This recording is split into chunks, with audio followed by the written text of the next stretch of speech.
Welcome to our next Do More podcast. Today, as a guest, I'm interviewing Nicole.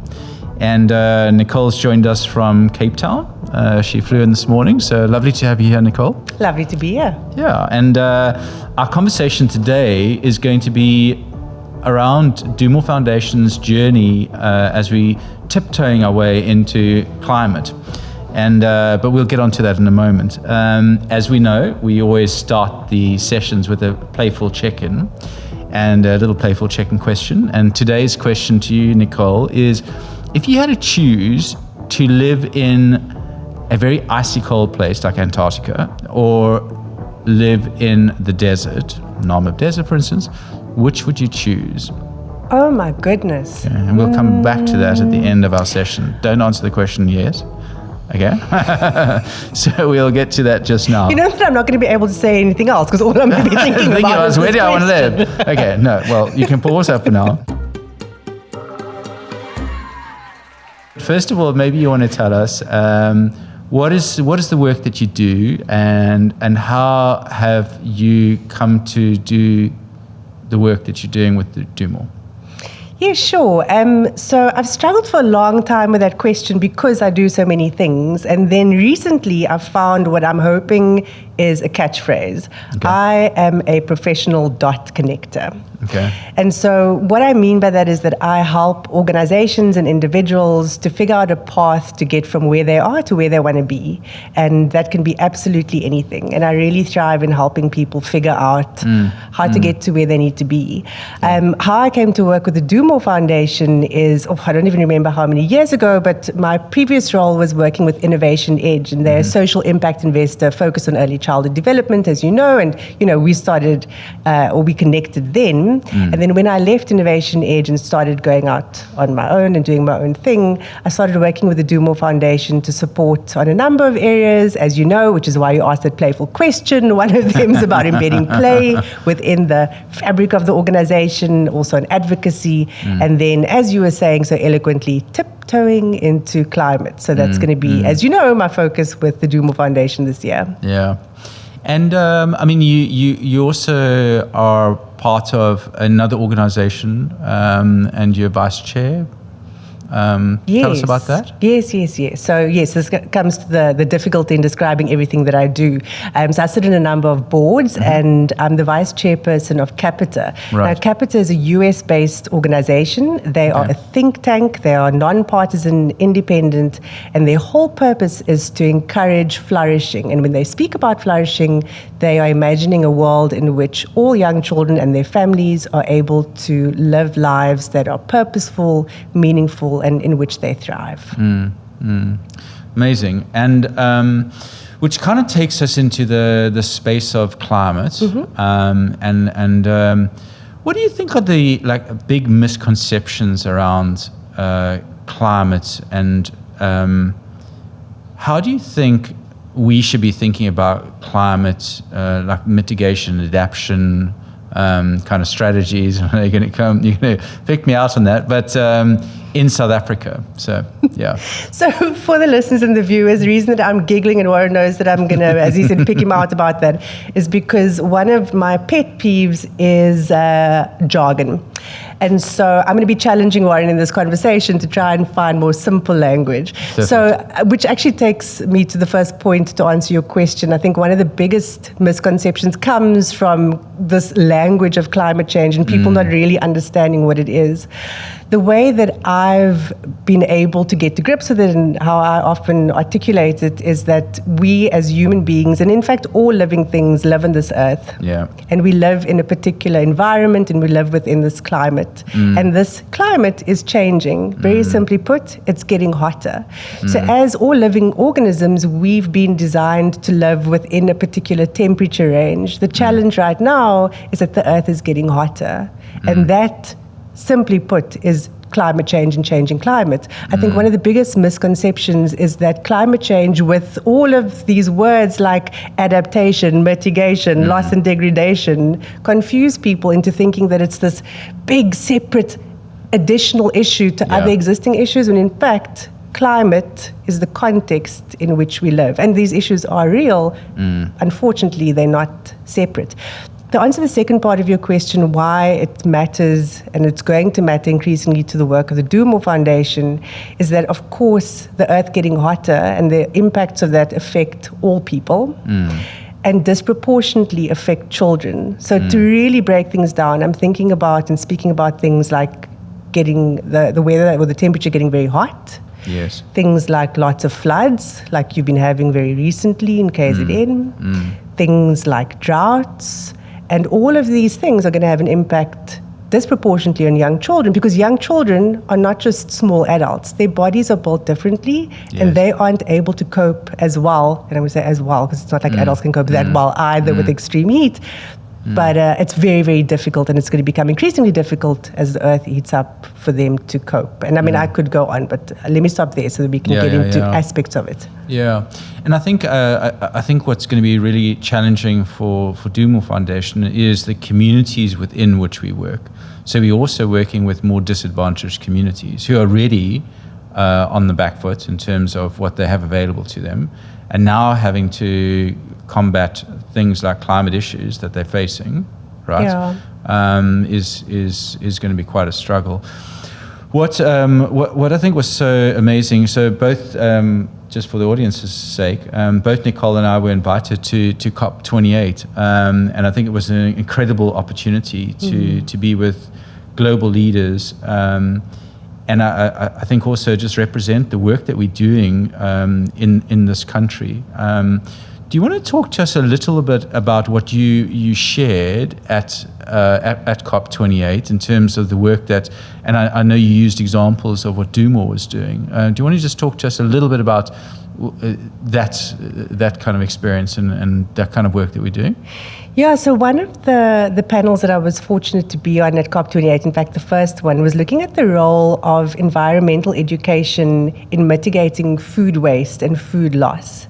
And the reason that I was invited to be on the panel was to speak from the perspective of early childhood. And the point that I made was that, as we know, the sooner or the earlier that you can begin with behavior change, the better.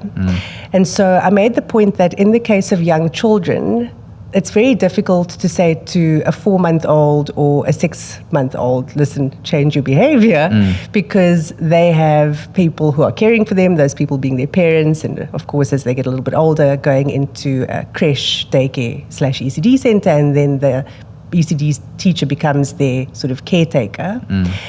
And the point that I was making is, if those parents and those, let's call them caretakers in general, if they themselves are not aware of the behaviors that need to change, or understand about the importance of conservation and the environment, or making sure that food doesn't go to waste, it's going to be very difficult for them to pass on those knowledge or that knowledge and those practices to young children. And so the example I gave is of the Eat, Love, Play, Talk program that the Do More Foundation initiated and is rolling out across a number of communities.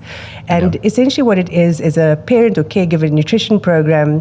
One of the things that makes it so unique is the fact that it's taking existing messaging, existing health messaging, existing nutrition messaging, and repackaging and repurposing it in a way that makes sense, first of all, to the teachers in these early learning programs or ECD centers, and then to the parents as well, and making it super practical.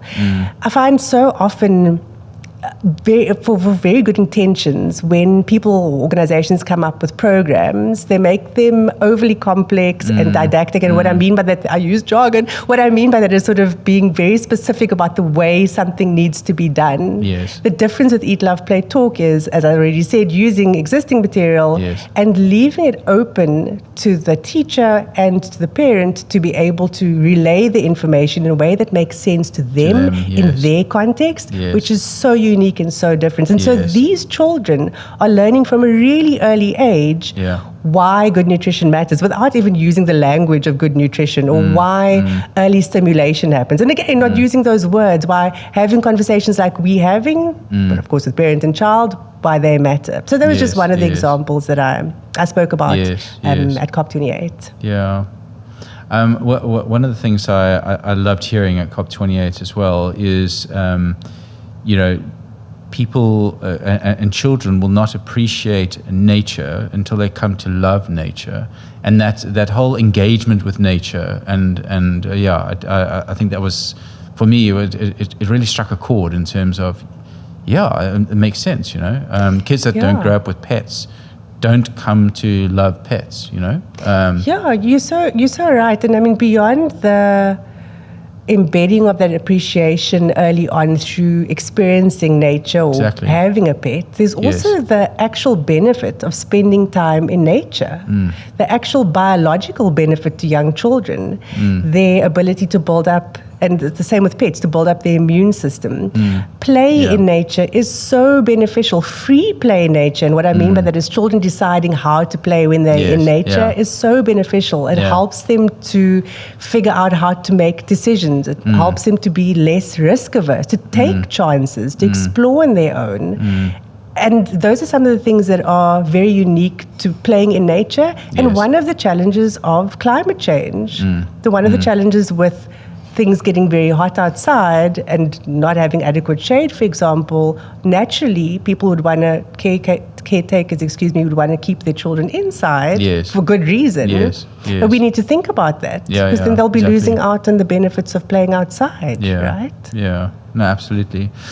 So what are the next steps in our climate journey? And I know you're helping us lead this from a foundation perspective. So, for the audience's sake, what are the next steps that you're seeing going forward? So I'll keep it sort of very high level and speak about two very practical next steps. The first one is that we're wanting to, as Do More Foundation and Capita, come together to lead, and working title, so forgive the name, but Early Childhood Climate Action Alliance. If anyone out there can think of a better name, you're welcome, pop it in the comments. And the point of this alliance is to bring together different parts of society to really think about how do we center young children's very unique needs within this changing context of climate change. Right. So I'm saying it's a simple thing, or it's one practical next step. There are many other steps to that, but that's a big thing that we want to do this year. Sure. And then tied to that, and separate from that actually, is the Do More Foundation's own work and own support of the communities that we already support. Yeah. And learning from them. I mean, you spoke earlier about communities in low income and marginalized areas being disproportionately impacted, and they are. Conversely, they have also had to struggle and adapt and adjust for a very long time. And I'm very excited about the work that Doom was going to do to learn from those communities without using the prohibitive language of climate change. What are some of the innovations they've already come up with to help them to harvest water, to help them to find more shade? And we're going to be supporting, first learning from and listening to, and then working with and supporting communities to figure out how can we support them in being more resilient in the face of climate or climate change. That sounds, I'm very excited about that work, and I think we've already started on that journey, which is very exciting to kind of lead that really, and particularly I think the role that we play as an organization, as a backbone role, supporting climate, and the jargon again, but so supporting communities in that work, and I mean it is a reality that we're all facing, right? I mean we're seeing it, the ravages of. I mean, last night we had horrendous floods all around KZN. Wow. So it really is a reality. Yeah.